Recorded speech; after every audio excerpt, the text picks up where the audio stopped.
All right, Lonnie Quinn joins us now. Lonnie, big changes in the forecast. You bet. And I think, you're talking about commuting. You know what? At times over the weekend, maybe people aren't commuting, but I think there could be some driving problems out there. I'll show you how everything's going to come together, at least how we believe it's going to come together. First, we check in with the weather watchers.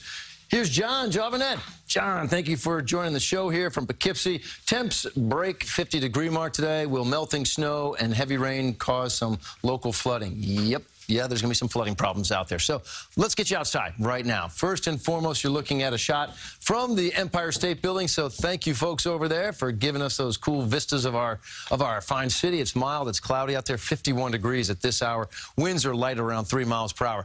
All right, what's going to happen out there? The first thing you're going to experience, and you felt it today, the temperatures are spiking. They're going to spike even more so tomorrow, hitting about 60 degrees. The second thing you're going to deal with tomorrow, heavy rain at times. The third thing you deal with, those temperatures will crash by the time you get into your day on Saturday. Consequently, any leftover moisture will end as snow for some. Some of that snow could be measurable. But let's talk about the temperatures first. There's your 60-degree reading. Not a beautiful day. It's a mild one, but not a pretty day out there. That rain, maybe 1 to 3 inches, possible for anyone in our viewing area. Vortex radar and satellite starting to see some of the moisture get close to the area, but it's really not here yet.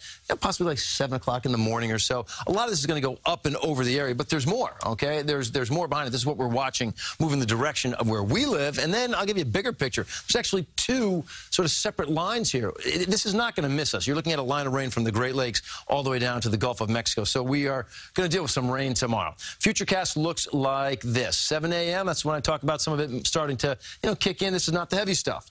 Heavier stuff is depicted by the oranges and even some reds. And look at this. Sort of on again, off again bouts of heavy rain. That's really heavy rain is depicting at 7 p.m. on Friday. But notice this. Off to the west, now you see that pink setting up, and that shows you where the icing is. You look at this picture, 4 a.m. Saturday morning. We're still dealing with some bouts of heavy rain, but now some of those areas north and west of the city have some icing problems out there, and that's the toughest thing to drive on is ice. There's some snow behind it. Some of that could accumulate as well. We'll talk about those numbers here in just a bit. But first, it's the numbers. So we have you up to, like, say, 60 degrees, and then look how they just plummet here. Saturday, 7:30. You're still in the mild side for New York City, but it's 29 out around Liberty. Eventually, the cold air takes over for everybody, and boy, it gets real cold out there. So let's start talking about how much rain we are going to be experiencing. It looks like widespread chance, 1 to maybe even 3 inches of rain. Snow on the back end, not a lot of it, but you got to say, hey, north and west could see that, possibly that 1 to 4 inch range, and could be a trace around the city. So here is your extended forecast. We will be 60 tomorrow, 47 Saturday, but that's like after midnight. You're really talking about an afternoon temperature on Saturday where it's about 37 degrees. Could be some flash freezing out there. Please just put that in the back of your head now. That's going to be a tough driving time, I think, Saturday night. Take it carefully and slowly. Stay inside and watch a movie. Another chance for snow again on Tuesday. All right. Titch, just keep on coming. Yeah, you just got to have to add that one to get that, Lonnie. Thank you.